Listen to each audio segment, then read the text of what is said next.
YouTube, Chrono Knight back here with another video. And for today, I'm going to give you guys my recap of the Galaxy Madness tournament that just took place not too long ago. As of the recording of this vehicle, as of the recording of this video, the Space Cup 7 tournament is currently going on. Galaxy Madness just concluded about a week ago and was a very large tournament. We had about 26 participants, and I'm just going to give you a breakdown of all of the decks that were there. We had Zemius, Shias midrange, Policia midrange, Teklar midrange, Drangel, Gaios midrange, Sendo control, Bugonk, Omnius, Roka mind control, Burrowbugs, Sindel tempo, Diabacadra, Roka midrange, Army of Justice, Gatomics, Shape Knights, and then a deck with a bunch of just random cards. So it's hard to characterize what that deck was about. All right, so let's talk a little bit about popularity. If you look at this pie chart here, I was able to associate an image with all of the decks that were represented. We're going to start off with this column right here. As you can see, the most represented deck by far was Gaio's Midrange. Of the four players that brought a Gaius mid-range deck, only one was able to make it into the top eight, and then they kind of that was it. No one made it past top eight with Gaius mid-range.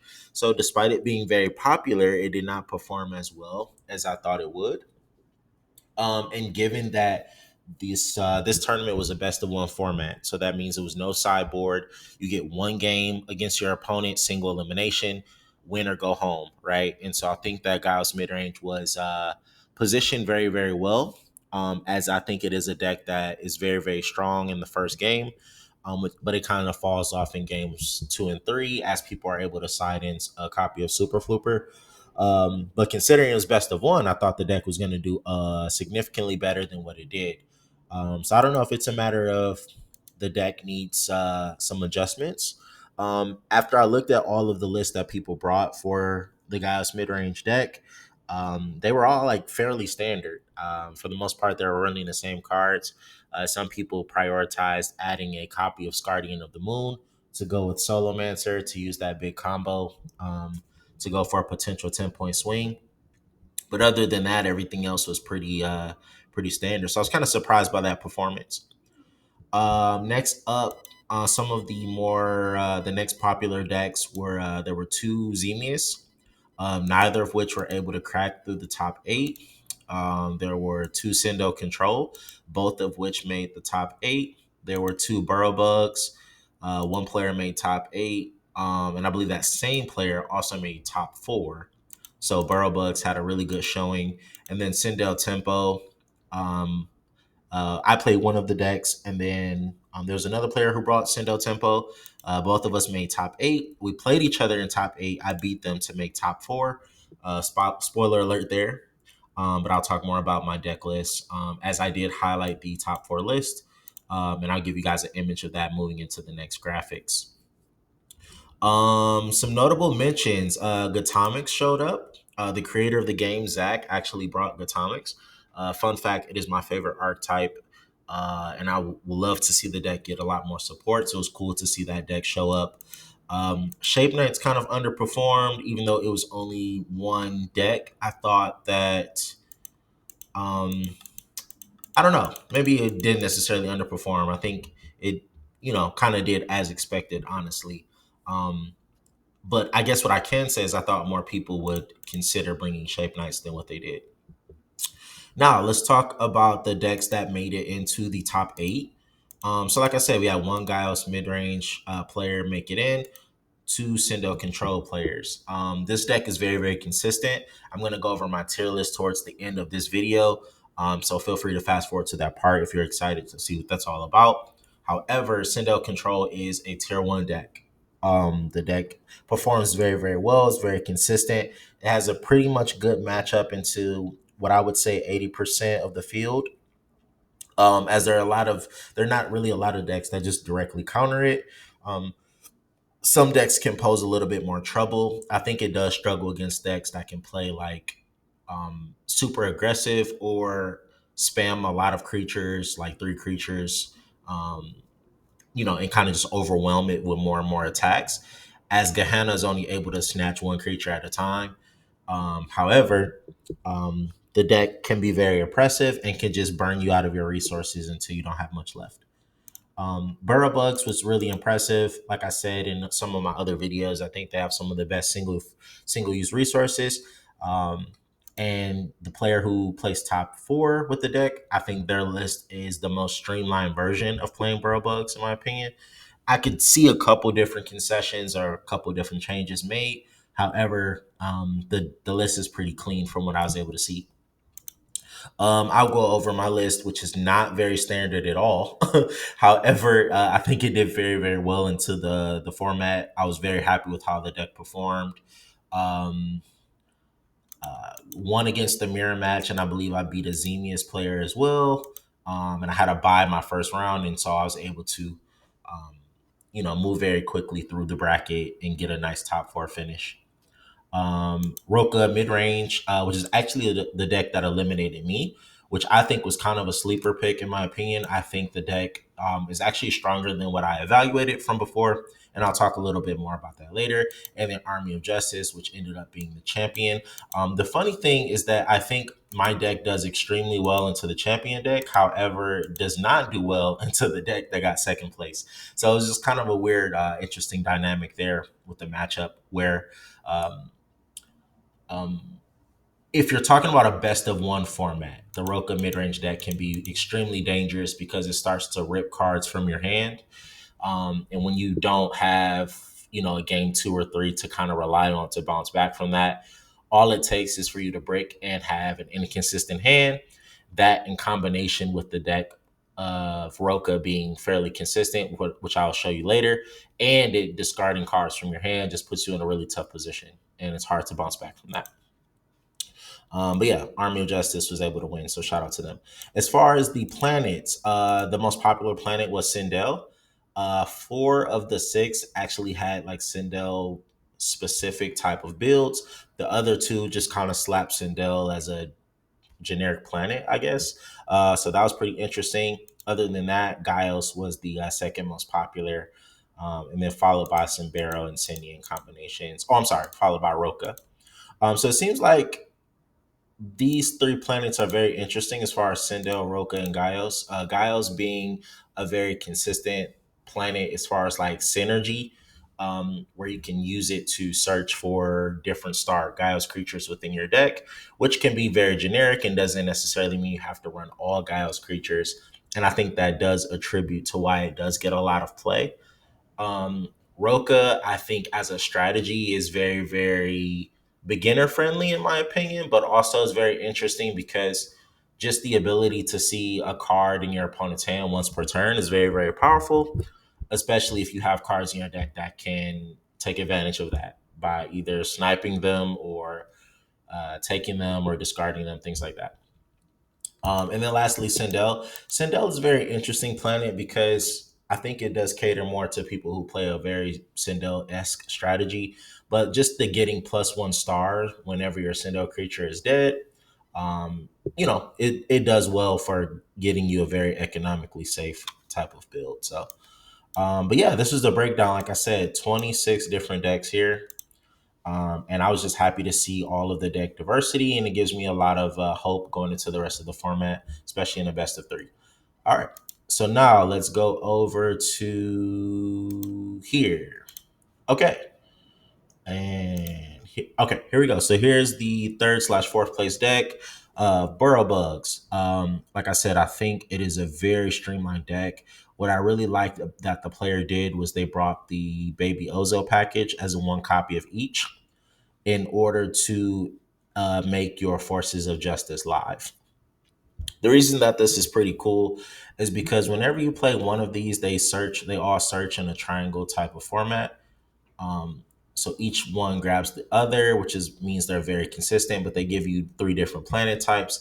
And then once you have that available, now you can use forces of justice on any of your killed burrow bugs and add them back to your hand. And that's what the strategy is all about, discarding the bugs from your hand in order to get their benefits. I love the Enox here, which is a very sticky creature, hard to kill. Pale Fame is very standard. The one Calamass, just in case I'm assuming they ran into something weird as far as like permanent resources or attachments. Adatrox is very standard. I love it. The 2 KO is cool as well, just really respecting some high health cards, especially if you go against the mirror as well. And as we saw, there was a few Burrow Bug representations in this tournament. And then you have the standard Burrow resource package here. And what's cool is in a way, you're actually able to squeeze in Soulstrom. You have enough of different planets to get you an extra Queen, Revival, or what other creature you need at the time. Sprinkling in the one Erratic Void. Now, what I would substitute Erratic Void for would be Seal of Eternity, which I think is just a better. You get better coverage that way. However, I think they picked Erratic Void to respect the Polysium matchup, which I think could pose them the biggest trouble. They have a lot of high health, and Polysium has some of the highest offense creatures.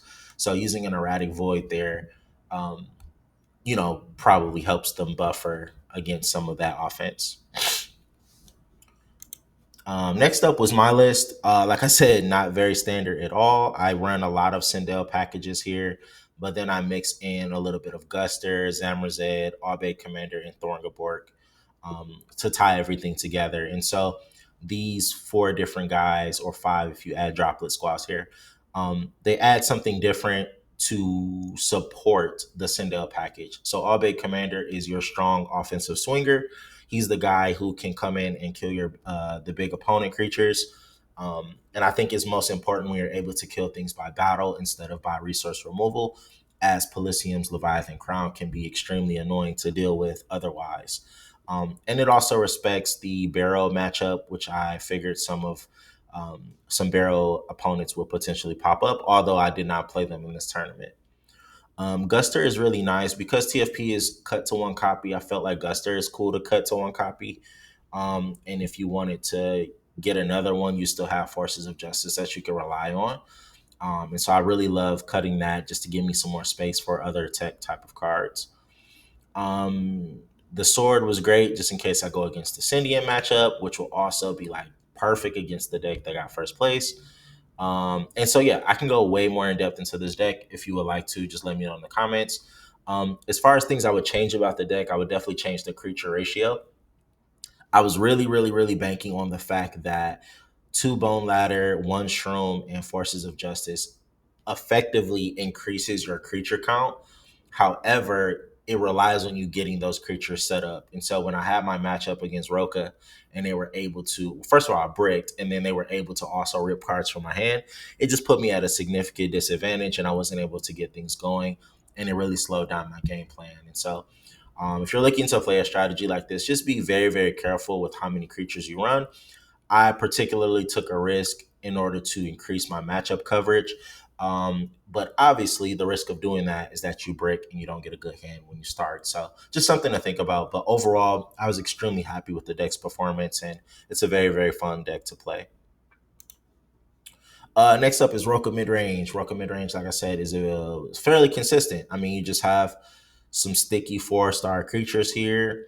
They sit there. You have the double moon. And so pretty much every turn, you're looking at two cards in your opponent's hand, potentially three, I'm sorry, 2 to 3 cards in your opponent's hand. And so when you're playing against an opponent and you can see everything in their hand, you can then snipe particular annoying cards with Eye of Evilness. You can even force them to reveal certain cards to destroy a card on the field with Mellow Valley. The 4-star Feather just lets you search pretty much 60% of the deck. I'm sorry, 60% of your creatures. The Scardians are extremely annoying to deal with and unaffected by resources and activators. And then Dark Matter Dust Rock can also snipe a tech card out of your opponent's hand as well. So just a very annoying deck to deal with. I think it's a deck that's very, very strong in a best of one format, but could potentially fall off in a best of three format, especially when people are prepared for it and are expecting it. But kudos to my opponent who played it extremely well. As far as the champion deck, we have the Army of Justice deck. Um, I think the deck is a combination of extremely consistent and also the player who ran the deck just knows the in and outs of all the interactions and just played it to the T very, very well. I really like the niche choices here as far as like the one off space pit is really interesting. I really love the Warpole Jetpack as you want to prioritize your Queen and the Big Ozo. And even you can slap it on a Pelfam to help you revive one of those. So you have a lot of good Warpole Jetpack targets. Combined Harvester gets you Army of Justice. Army of Justice connects you to the rest of the deck as you're able to search for any Syndian Gaius or Barrows creature, regardless of star count, I believe. No, I think it's 3 stars or less. Something like that. It's either no star restriction or I believe there's a star restriction there. But anyway, super, super consistent deck. I like the one Soul Shroom. Desert Quake is annoying too because you can pop the Burrow Bugs, get their benefit, and destroy 2 cards on the field. So it's kind of like a couple extra Galaxy Crashes, which is very powerful. But yeah, shout out to the winner running the Army of Justice deck. All right, and then lastly, guys, we're gonna reference my tier list. Now, this is the tier list, and this is what I made on my last video prior to the Galaxy Madness tournament. There's 3 different decks that popped up that I do want to add into the discussion, and then what I'll do is I'll add them first and then rearrange everything as I see the new format establishing after the Galaxy Madness tournament, if that makes sense. So how I think things will progress moving forward, especially when we start to have more best of 3 tournaments instead of a best of 1. First up is Drangel. I'm going to put Drangel in. Let me take a moment to think about this one. I'm gonna put Drangel in not a good idea. Um, I think a lot of the Syndian decks are just really down bad right now. As they have a lot of like major weaknesses or a lot of inconsistencies after the ban list hit. Gatamic Gi. Gi actually was pretty nice to see. I think Zach, the creator of the game, was able to win 1 or 2 matches, maybe one, his first round against Teklar midrange, which is pretty nice. Um, the deck just is fairly consistent. I think it has a very low ceiling, but it's just super fun to play. And then Omnius, I'm gonna put also in not a good idea. And the reason I'm doing this is because you're putting a lot of your eggs in one basket trying to get a 10-star creature on the field. So it really crushes your economy. And there's just so many ways to remove a creature like this. And it's a vanilla. So it doesn't even have any built in effects to kind of help it like stay on the field or get you some extra advantage or anything like that. And so once it's removed, it just puts you in a really tough position where you're trying to recover or you're wasting so many cards just trying to revive it. And so I don't think you want to focus your deck around this type of card. If you already have a deck that's economically strong and then you splash in an Omnius, I think that's a little bit different, but overall, not a really good idea. All right, so then going from top to bottom, let's look at what the tier list is and how I think things are going. Giles MIDI, I'm going to have to put, I have to drop them either to the bottom of tier 1 or top of tier 2. I'll leave at the top of tier 2 right now. And the thing that's going on is that the most standard and optimized list, I think, is just still getting power scaled by a lot of the other decks and the decks that I'm going to put in tier 1. Um, it's very cool, very consistent. You have a really good activator in the form of temple traps. Um, but honestly, I think sometimes you significantly struggle with getting damage. And so you're trying to chip, chip, chip. But a lot of decks are either hitting harder or hitting faster. And I think Guile's midrange has to either adjust the approach, the play style, or maybe some tech cards to kind of compensate for that. Still an extremely powerful deck. Do not sleep on it at all, but just not as high as I projected before. Next up is Sendo Control. I will definitely keep it right where it is. It is a tier 1 deck. Um, if you're looking for a more control-y type of play style, that's the deck to play right now. in my opinion. Polysium, Crozin in general is significantly bad right now, like really down bad. I'll just put it like mid to low tier two, definitely not tier one anymore. And we'll shuffle around these to kind of get everything in order. But um, the deck, especially if you're going for Crozin, with Crozin being at one copy, you're spending a lot of time trying to get that set up. And if you don't, you're just going like you're killing two of your small guys to get a big guy. And the big guys are not staying on the field as consistently as they used to. So it could be a struggle. Next up, Army of Justice, definitely a tier one deck. Very consistent, very easy to play. Has a higher ceiling than what I thought, especially if you run the correct planet and the correct supporting creatures. Uh, I've seen a variation with Giles, Cindy, and Barrow. I think the Barrow variation is the strongest one.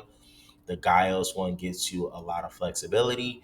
And then the Cindian one, I think, is probably the lowest impact. So if you're running this, I think with the Barrow planet, you get a lot of value. Utopa, I like it right where it is. I think it is a very strong tier two deck. I think it needs to be played more to get a little bit more research and a little bit more matchup data. However, just the idea of free playing a very strong Syndian and it being unaffected by an activator, especially in the format where activators are becoming more and more prevalent, is something that cannot be ignored. And I think it's something that is going to be extremely impactful. Next up is Sindel. Sindel Tempo, I believe, is definitely a tier one deck.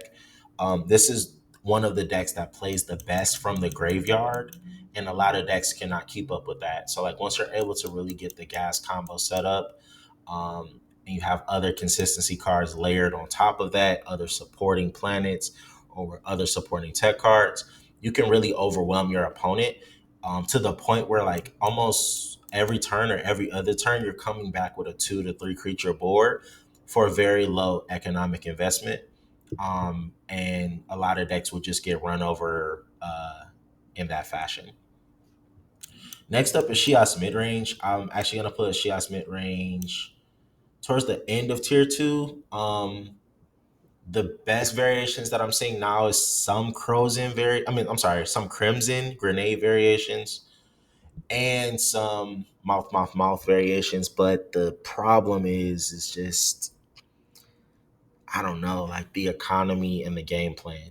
Like you can slap a bunch of Shias creatures together, you're gonna hit for high damage.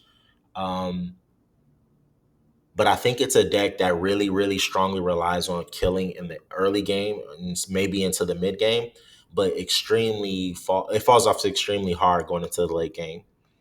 And a lot of these tier one decks, and even some decks that I'm going to put in front of it, are really good at playing the grind game. Sindel Control can take you into the late game. Army of Justice can keep reviving and take you into the late game, and Sindel Tempo can also take you into the late game. So with that, I think it's going to struggle until someone figures out the right approach. Next up is Zemius. Zemius, I think, is a solid tier two deck. I think it's going to be lower on the tier list, in my opinion. Like, I still think Pelisium will get you further than a Zemius build. Zemius relies so strongly on making it to the late game that you're kind of just like rolling the dice and praying that you can stay alive until then. And I don't think that's an effective play style. Next up, we have Bugs, Burrow Bugs. I think Bugs are definitely a tier one deck. The deck is super consistent. I think any deck that can play mono planet, meaning you can stick with your own core strategy of your deck and come out on top and still have all the tools that you need built in, is going to get you extremely far. And you're not going to have any problems with that. Next up is Teklar midrange. I think Teklar midrange is a little better than Shias midrange.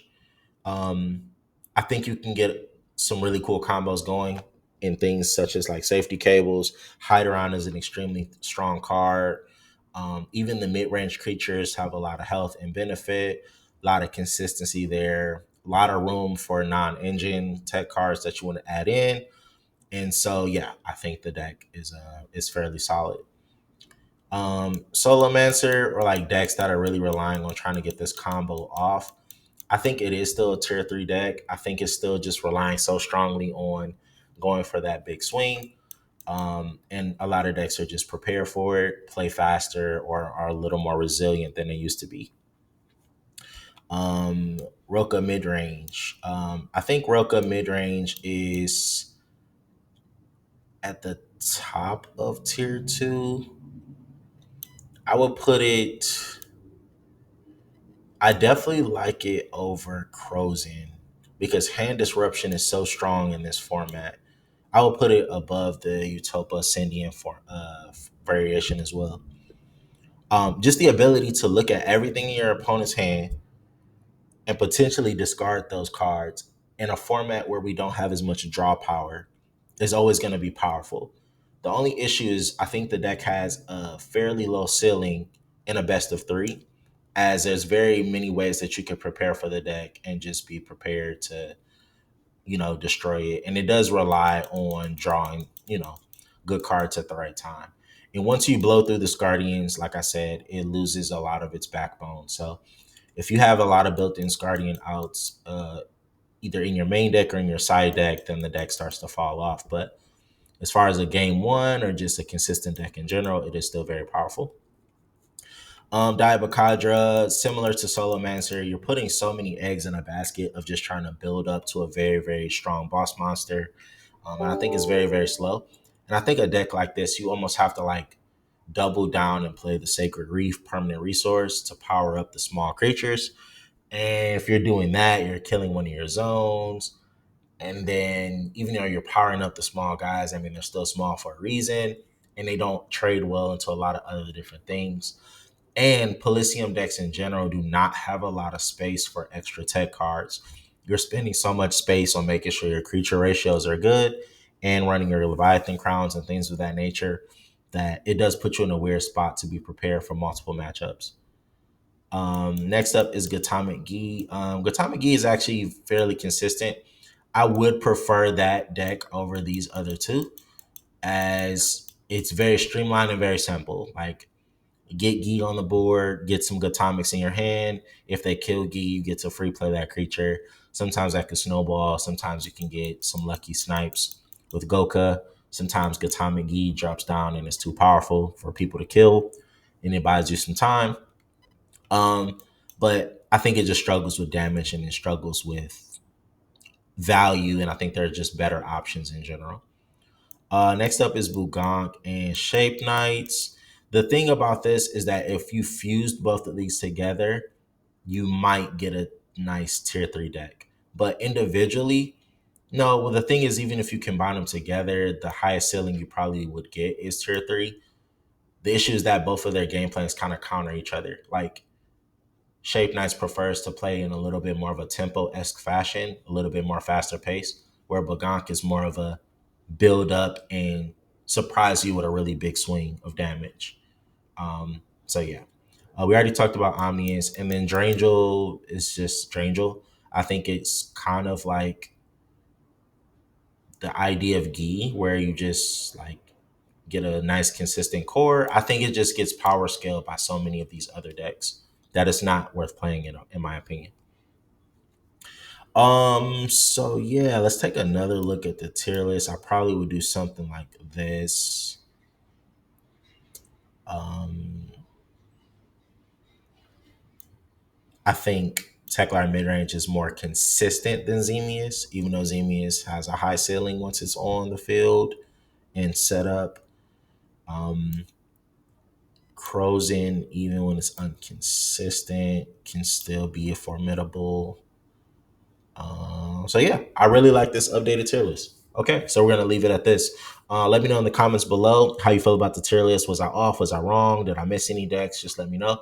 Like, comment, subscribe, and this is Chrono Knight, and I'll check you guys on the next one. Peace.